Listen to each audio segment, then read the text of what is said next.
Hello hi అందరికీ నమస్కారం. My name is Ram. Welcome to my report YouTube channel. మీకు ఈరోజు ఒక బాధాకరమైన న్యూస్ చెప్పబోతున్నానండి. అదే బంగ్లాదేశ్లో దీపు చంద్రహాసన్ అనే ఒక హిందూ కుర్రవాడిని ఏ విధంగా ఎందుకు ఎలాంటి సమయంలో చంపవలసి వచ్చింది, దీని మీద ఈరోజు చాలా వీడియోస్ అంటే చెప్పుకోలేని కొన్ని వీడియోస్ బయటకు వచ్చినాయి. మొన్న అతన్ని బట్టలు లోడదీసి పెట్రోల్ పోసి తగలబెట్టిన వీడియో మాత్రమే మీరు చూశారు.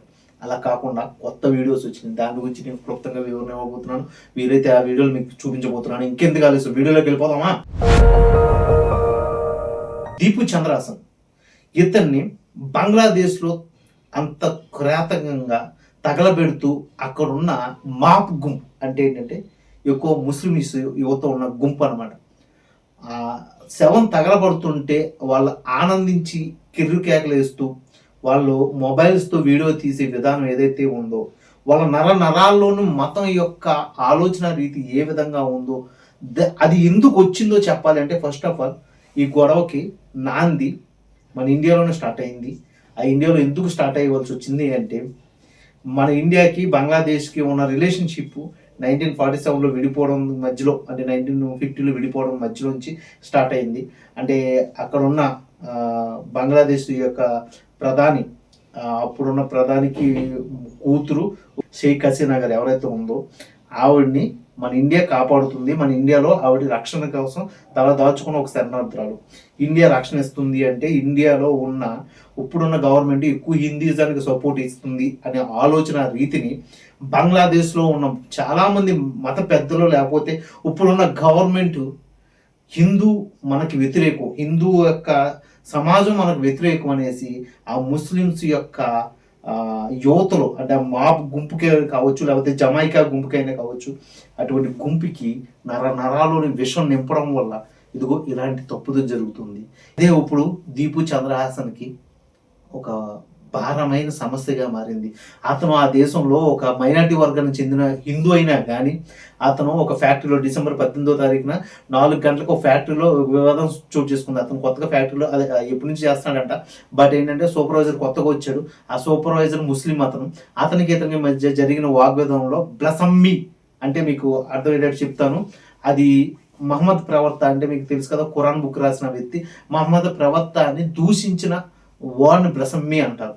అలా దూషించాడు అనేసి అతను వర్గాన్ని క్రియేట్ చేసేసుకుని, అంటే మాప్ గుంపుని క్రియేట్ చేసుకుని, వీడు హిందూ మన దేవుని తిట్టాడు, వీడి ఫ్యామిలీని లేపేయాలి అని డిసైడ్ అయ్యారు.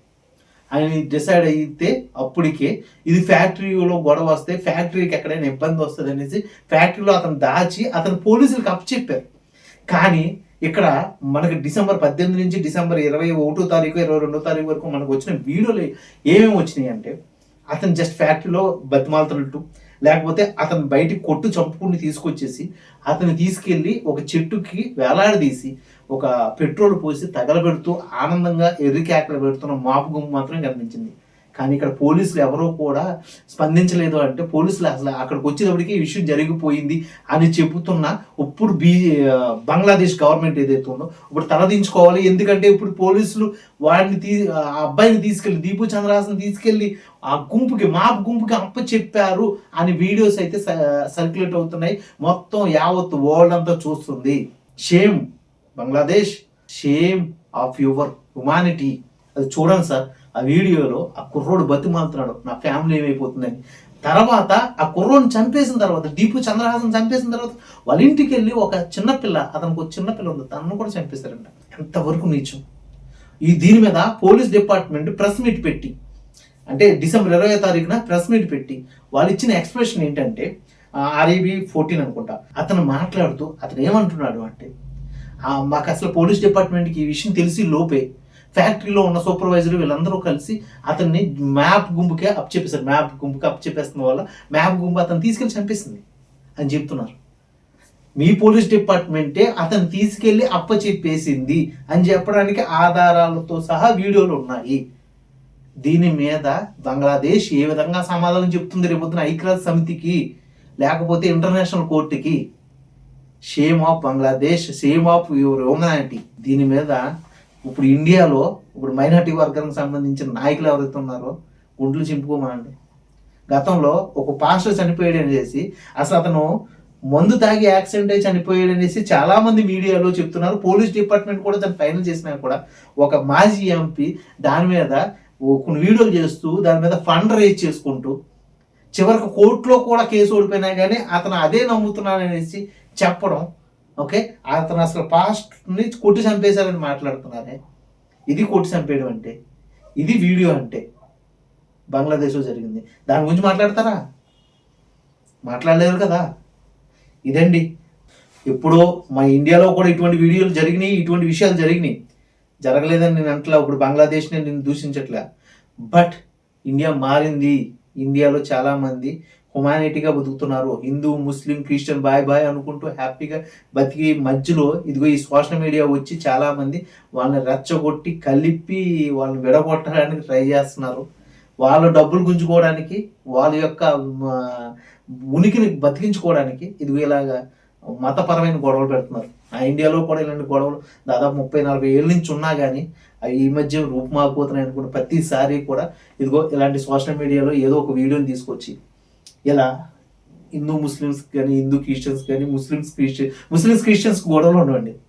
మా ఇండియాలో అస్సలు ఉండవు. ఓకే, మరి ఆస్ట్రేలియాలో జరిగిన గొడవని మరి ఏ విధంగా చూస్తుందో మరి ముస్లిమ్స్ అండ్ క్రిస్టియన్ యువత కానీ, హిందువులు మాత్రం వ్యతిరేకంగా చూస్తుంది కానీ, హిందువులు ఇప్పుడు వీళ్ళందరినీ కలుపుకోవడానికి చూస్తున్నారు. కానీ మరి ఇది అర్థం చేసుకుని ఆ మైనారిటీ వర్గాలు అందరూ సమానం అనుకుంటే ఇది ఎంతకన్నా మంచి తరుణం కాదని నేను అనుకుంటున్నాను. ఓకే, ప్రతి దేశంలో కూడా ఇటువంటి గొడవలు క్రియేట్ చేయడానికి ఇదిగో మతం రంగు, మతం యొక్క ఆ చిన్న లూప్ హోల్ని అడ్డం పెట్టుకుని వాళ్ళు వీక్నెస్ చేసి అందరిని ఆడుకుంటున్న ఈ దిక్కుమాలిన మత రాజకీయమైన టెర్రరిజాన్ని అరికట్టాలని కోరుకుంటూ, ఇదండి ఈ వీడియో యొక్క పూర్తి వివరణ. ఈ వీడియో మీకు అర్థమై ఉంటే, ఈ వీడియో కనుక మీకు నచ్చినట్లయితే ప్లీజ్ లైక్ చేయండి, సపోర్ట్ చేయండి. నా వీడియోని మీ ఫ్రెండ్స్కి కానీ, మీ శ్రేయోభిలాషులకు కానీ షేర్ చేయవలసింది. ఓకే, ఇటువంటి మంచి వీడియోలతో మీ ముందుకు మళ్ళీ రావాలని కోరుకుంటూ, అప్పటి వరకు జై హింద్, మీరు